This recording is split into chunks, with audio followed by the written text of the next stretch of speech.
nesse sentido, Platão, ele acerta, porque ele vai dizer, olha, ele erra ao dizer que a forma é um ente que subsiste fora da matéria.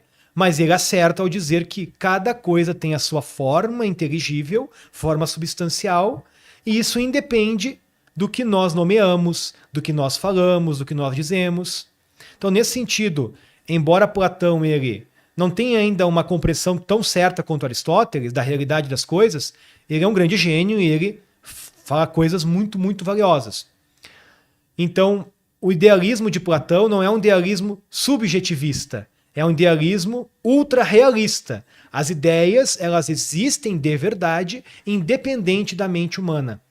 Qual que é o problema do chamado nominalismo? É que essa ideia, que é o universal homem, que para Platão existiria no mundo das ideias, para Aristóteles não, existe unida à matéria como forma substancial, e para Santo Tomás existe como uma ideia na mente de Deus, num primeiro momento, e que depois se torna forma substancial em Adão, em William, naquele momento.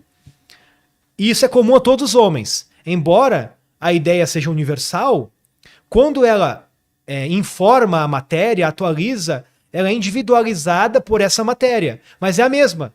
Por isso que nós dois somos homens, animais racionais, né? Por isso que um casal, quando ele, desculpem o exemplo, mas ele se une em matrimônio e ele vive uma vida aberta à vida, uma relação aberta à vida, quando eles tiverem o primeiro filhinho, vai nascer um ser humano e não a tartaruga.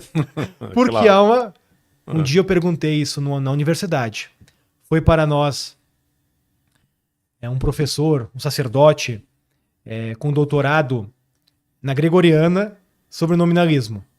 E eu sempre tive um desejo assim de... Porque a gente ouve o professor Nogueira explicando, Sidney, né? A gente lê, mas eu queria ouvir, de fato, de um nominalista, se era isso mesmo. Tá, entendi. Se era isso mesmo, né? E ele expondo lá a doutrina do Guilherme de Ockham, e ele diz, olha, só existem os singulares.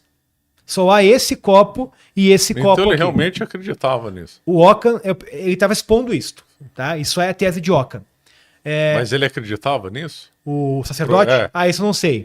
Bom. Eu não sei, eu não perguntei, né? Tá. Ele só estava estava expondo, foi a tese de doutorado dele, né? E eu perguntei, terminou ali eu sou um pouco sanguíneo, eu pergunto mesmo, né?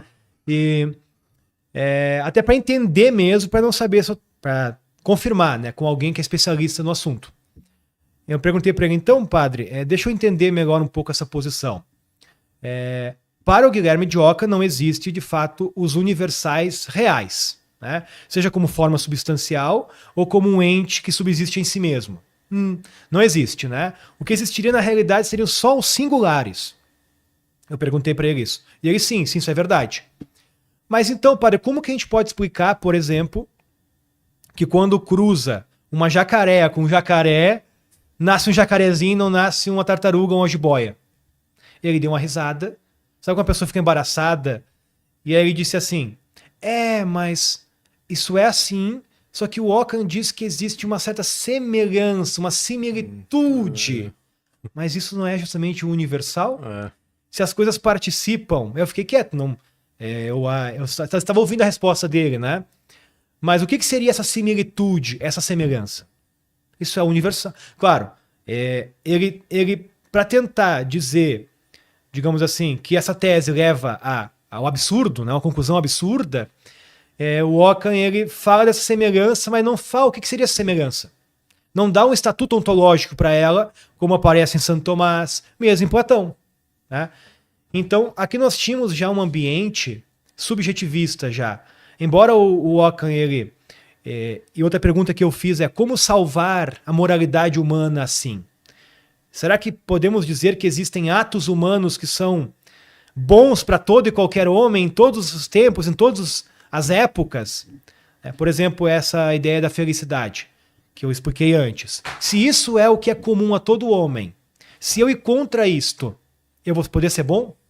Se não há essa natureza humana comum, tanto faz. Tanto faz. Né? E ele disse, nesse momento o Ockham dá o salto dos 10 mandamentos. Só que veja, aqui ele separa já fé e razão. A razão não dá mais subsídio para moralidade, para antropologia, para psicologia. Fica em cantos diferentes, Tem que podendo saltar. até ter coisas opostas, conclusões opostas, né? Isso mesmo. Então ele diz, olha, Oca, por ser um frade, né, um católico, ele tinha que salvar a moralidade de algum modo. Só que ele cai no fideísmo. E aqui começa justamente esse movimento, por um lado, cientificista, porque se só existem os singulares, o que eu posso conhecer dos singulares é somente aquilo que quantitativamente, pela experiência, experimentalmente eu posso conhecer. Né? Tudo que eu for falar vai ser uma construção mental somente da realidade. Então Descartes ele tinha esse ambiente já propício para isso. Né? Sem falar da questão de uma certa ojeriza, né? Aristóteles, Santo Tomás, esse período que o professor Nogueira explicou aqui perfeitamente, que eu não vou entrar, né? Mas então tinha um ambiente já na filosofia que conduzia já a um fechamento do homem em si e na sua mente, e na teologia nós temos também o nascimento ali, né, do protestantismo naquela época, que é onde Descartes vai morar. Genebra, né, aquele ambiente próprio ali do calvinismo, né, Calvino. Tava lá, Então, tem um artigo interessante do padre Leonel Franca, que eu aconselho o pessoal ler, procurar, onde ele medita sobre o seguinte ponto. Por que no início do século XX, os anos 20, 30, por que o número de suicídios entre os católicos e os protestantes, a diferença era a seguinte, de 10, 7 protestantes e 3 católicos. Nossa, 2. Bem grande a diferença. Hoje já não existe mais, né? Mas na época, a gente poderia pensar que a causa, a explicação que ele daria para isto seria uma questão teológica.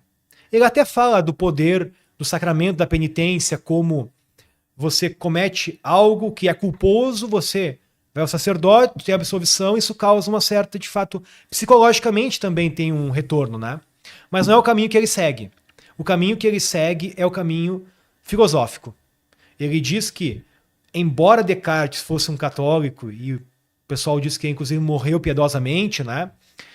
As ideias dele trouxeram o homem conscientemente para um fechamento no seu pensamento. Então, o certo, o errado, o bem e o mal, embora Descartes ele vai voltar à realidade, o princípio dessa realidade passa a ser o cogito, o pensamento. E depois de Descartes nós vamos ter só cada vez mais fechamento do homem em si mesmo, tanto que Hegel vai chegar a dizer claramente que o real é o racional e que o racional é o real. Ou seja, não há nada fora. Né? Berkeley vai dizer que só existe o que é percebido. O que não é percebido, o sentido não existe. Então, nós temos cada vez mais um aprisionamento do homem em si, na sua mente, nas suas sensações, e isso, querendo ou não, vai enganando o homem, né? Trazendo um peso psicológico como se a realidade dependesse de mim. Né? É uma falsa noção de liberdade, de intelectualidade, de razão. O Aufklärung kantiano expressa bem essa ideia. O que seria o Aufklärung? A emancipação intelectual. E o que é emancipar-se intelectualmente? É pensar por si. Ou seja, pensar por si é produzir a realidade, não é se adequar à realidade. A gente poderia entender bem esse conceito, pensar por si, que se fosse bem entendido seria bom, né? Mas não é aqui o sentido que esses autores dão. Então o padre diz que isso foi gerando uma mentalidade nos países protestantes de antropocentrismo extremo, né? De niilismo. Nietzsche, né? O niilismo é a desvalorização de todos os valores. Não há mais causa final, não há mais essência, não há mais verdade, não há mais finalidade, não há mais Deus. Não há mais nada. Esse é o diagnóstico que Nietzsche dá.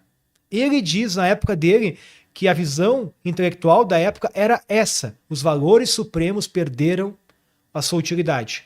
O que ele propõe? Como nós aqui, voltarmos a Aristóteles e Santo Tomás?